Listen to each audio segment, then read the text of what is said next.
Talaga namang ibang-ibang Paskong Pinoy dahil dito po sa atin, September pa lang, nagsisimula na po tayo sa paghahanda para sa Pasko at kanya-kanyang lagay na ng dekorasyon sa ating pong mga tahanan. Tama ka dyan, Dayan, ano? Pero yung ilan sa mga yan ay di kuryente o kaya ay di saksak.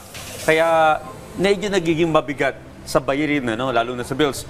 Paano ba tayo makakatipid at mas magiging energy efficient this holiday season? Alamin po natin yan kay Director Patrick T. Aquino Seso III, Director 4 ng Energy Utilization Management Bureau ng Department of Energy. Good morning, Director Patrick. Welcome back to Rise and Shine Pilipinas. Gandang umaga. Good morning, Miss Dayan and Sir Audrey and sa mga nanonood at nakikinig ng Rise and Shine ngayong umaga.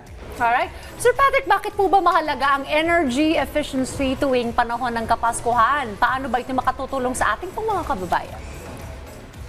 Actually, hindi lang sa Kapaskuhan ang kahalagahan ng energy efficiency or yung wais na paggamit ng ating enerhiya. Pero kapag Kapaskuhan kasi nagkakaroon tayo ng mas madaming dekorasyon tulad nga ng nabanggit nyo. Ang ating payo sa ating mga kababayan, syempre kapag nag-i-install tayo, hindi naman natin sila pagbabawalan sa mga palamuti at mga Christmas lights. Gamitin na natin yung mas efficient. Meron na tayong mga LED lights. Tapos ngayong nga medyo lumalamig na rin yung panahon, pwede na rin nating bawas-bawasan yung paggamit ng ating mga air conditioners at gumamit nilang tayo ng electric fan. At dahil marami rin sa ating mga kababayan ay makakatanggap ng mga bonuses, yung mga pinag-ipunan nila, kung bibili naman sila ng ating mga appliances, patuloy nating paalala sa kanila, tignan po yung tinatawag nating energy label.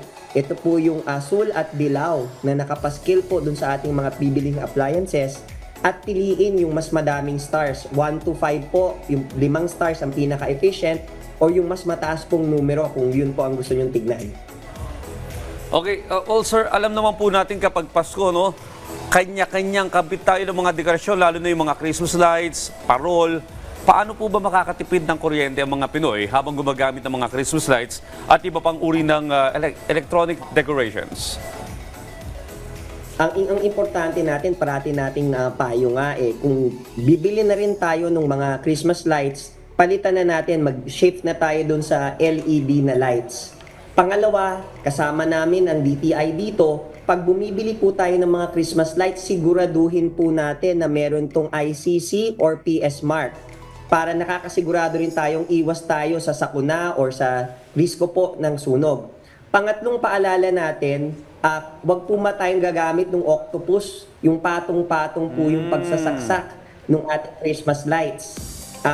Kung susundin lang po natin ito, edi syempre ayos na. Mas mainam rin nga po kapag meron na pong liwanag, edi bubunutin na rin or papatayin na rin natin yung ating mga Christmas lights. So uli-uli po, paalala natin, ang Christmas lights na gamitin, LED, meron pong ICC or PS Mark, at kapag mayroon na pong liwanag, maaari nyo na po itong bunutin. O patayin.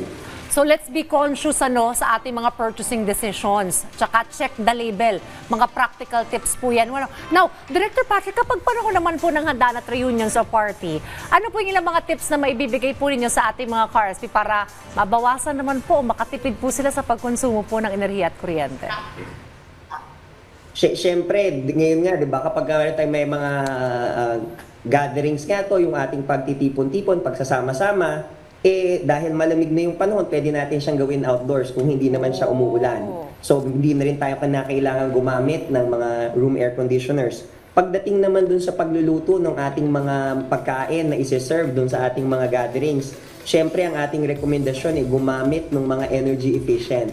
Batay po sa ating pag-aaral kung gagamit po tayo halimbawa ng induction or yung electric na cooking, mas nakakatipid po ito kung ikukumpara rin sa paggamit po natin ng LPG. And definitely naman po, pagka tayo gumagamit o nagluluto ng mga dekalan na ating pong mga putahe, siguraduhin po natin wag pong todo-todo yung lakas ng ating apoy para nakakakonsumo rin po tayo ng mas epesyente ng ating pagluluto. Well, sir, meron bang mga paraan para masanay ang mga pamilyang Pinoy na maging habit ang energy efficiency ngayong holiday season? Nako, magandang katanungan yan. Siyempre, ang ating paalala ngayon, di ba, dahil nga lumalamig na yung panahon, di ang titignan na natin palagi ay kailangan ba nating magbukas ng aircon? Or pagtitingin naman tayo dun sa ating mga bagay, ililipat natin, mag-electric fan na lang tayo.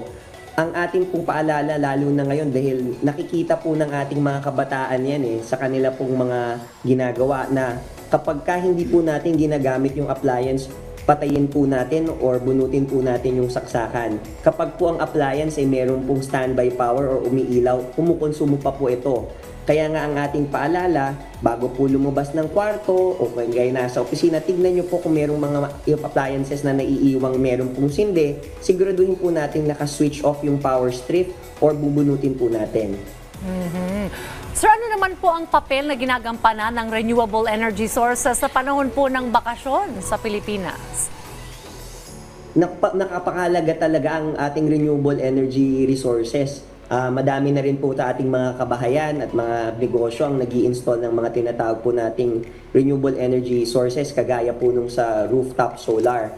Ang ating pong paalala sa ating mga kababayan pagdating dito, magpa-install lang po dun sa mga may training ng mga solar PV installers. Siguraduhin pong kino-coordinate nyo ito sa inyong distribution utility or electric cooperative. At napakahalaga po at napaka-importante, meron na po tayong mga opportunities for financing. Kung kayo po ay miyembro ng SSS, Pag-ibig or GSIS, maaari na po kayong mag-avail ng long-term low financing loans para po afford na nating maglagay. Pag nag-i-install po tayo kasi ng renewable energy, halimbawa po solar PV, ang ating pong epekto nito ay nakakabawas po ito sa ating kinukonsumo at mas importante, nakakatulong rin po tayo sa ating paligiran. Ang payback period po nito batay sa ating pag-aaral, hindi po lumalagpas ng 5 o 8 taon po. Okay, Director, pag-usapan po natin itong mga establishmento na talagang malakas gumamit o kumonsumo ng kuryente. Well, sir, paano po masisiguro ng mga opisina at commercial establishments na makakatipid sila sa enerhiya sa panahon ng Kapaskuhan? Kagaya po, Sir Audrey, kagaya ng ating paalala sa ating mga kababayan, darating po ang ating reportorial requirements sa ilalim po ng Energy Efficiency and Conservation Act sa April 15, 2025 para po sa ngayong taon. Kagaya po ng mga kabahayan, kailangan po ang ating mga negosyo, papasadahan rin po nila yung kanilang mga opisina, lalo na kung hindi na po sila or after office hours na, para ngayong mga appliances or mga equipment nila na hindi naman kailangang naka-standby ay patayin po natin or switch off natin. At kagaya rin po nung paalala natin sa ating mga kababayan, sa mga kabahayan, maaari na po siguro natin gamitin yung malamig na panahon na bawasan po yung ating paggamit ng air conditioners.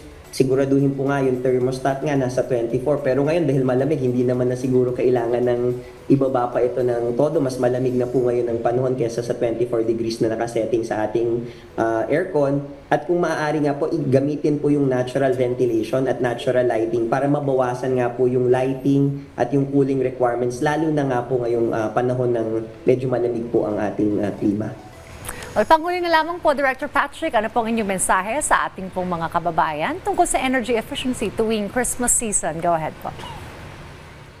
Opo, ngayong Kapaskuhan, ang patuloy na paalala ng ating kagawarahan ng enerhiya ay you have the power. Energy efficiency starts with you. Sama-sama tayo sa bagong Pilipinas, lalong-lalo na ngayong Kapaskuhan. Maraming salamat po muli, Director Patrick, sa inyong oras at syempre sa mga practical tips para maging energy efficient ngayong Kapaskuhan. Ayan na mga ka-RSP, sa pamagitan po ng mga tips na ito at diskarte, hindi na po gaano sasakit ang ulo natin pagkatapos ng Pasko dahil baka mamaya problemahin niyo yung bill sa kuryente. Sundin po ninyo yung mga tips na yan mula sa DOE. Sabi nga, we have the power. Thank you, Director Patrick. Maraming salamat. Thank you.